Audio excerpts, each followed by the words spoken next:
Oh, I've had a pretty crazy day today.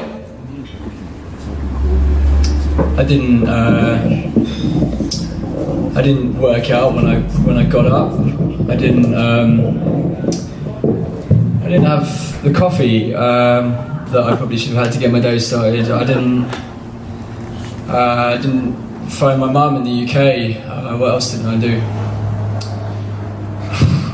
I didn't apply for any more jobs. I don't know. There's probably I could go on and on about things that I didn't do. Does anyone else do that sometimes? Do you get stuck in that? Like walking around and you're like, oh shit, didn't do that today. Probably should have done that. Didn't do this. Didn't do that. And it's all very, very common. And I was thinking a lot about how much we do that. And I got to thinking how it just sort of creates a real negative mindset.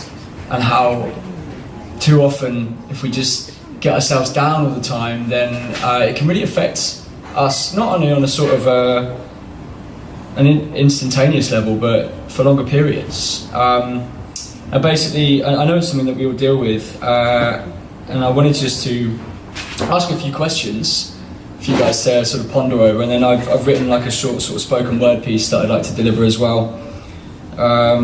So yeah. Self-critical. I mean, we always focus on what we haven't managed to do or what we think we should have done. And I think the first thing I asked was why that might be the case. Where does the sort of thinking originate? You know, are we bombarded by these shortfalls because we feel that we've failed ourselves? Is that what it is? Is that we hold ourselves in such high regard and we set unrealistic expectations? Maybe because of external pressures, maybe because of society, maybe because of media, all these sorts of things that, you know, they tell us that we need to do things and have things, and you know, we need to be healthier, more successful, we need a new phone, you know, new technology, whatever it might be.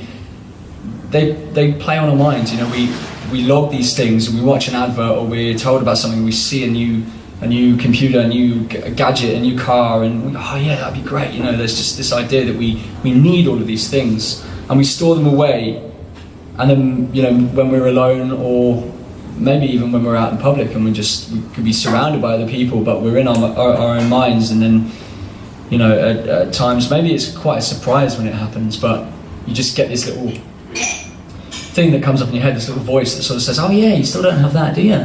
Oh yeah, well, you're going to get that? No, probably not. And you just, you know, you don't want to hear these things, but they just come up out of nowhere. You know, it might just be because you're reminded by something, you're in an environment where you get so much external influence and stimulation, going, oh, you need this. And you go, oh, I'm never going to have any of those things. And very quickly, as soon as you start to say things like, oh, I don't have that, it just brings you down very, very quickly.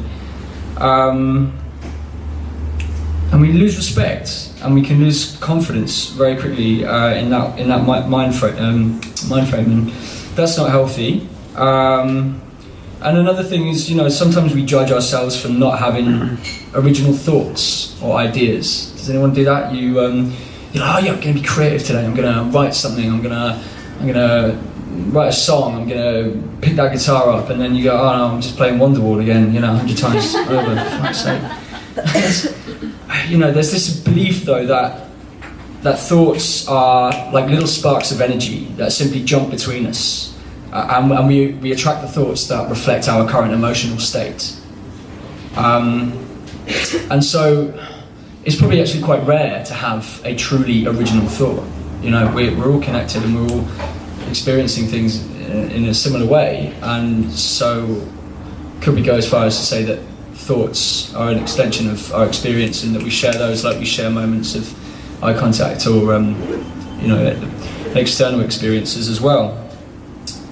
Yeah, you know, I'm feeling like everything's been done before. It's not the case. Your interpretation of something will be different from someone else's, always. And I think, just as a last point before I read my little spoken word piece, I think I prefer to be grateful for the inspiration and not fearful of reprisal for imitation.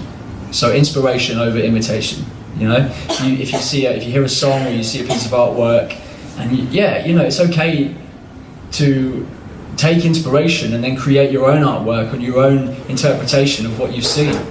Don't feel as if you can't go and draw something that resembles another artist's work, because as long as you're not intentionally going and saying, I'm going to rip them off, I'm going to scan it and sell postcards on the street or something like that, it's still going to be your own work. And if you're truly creatively sort of open, then it'll always be original.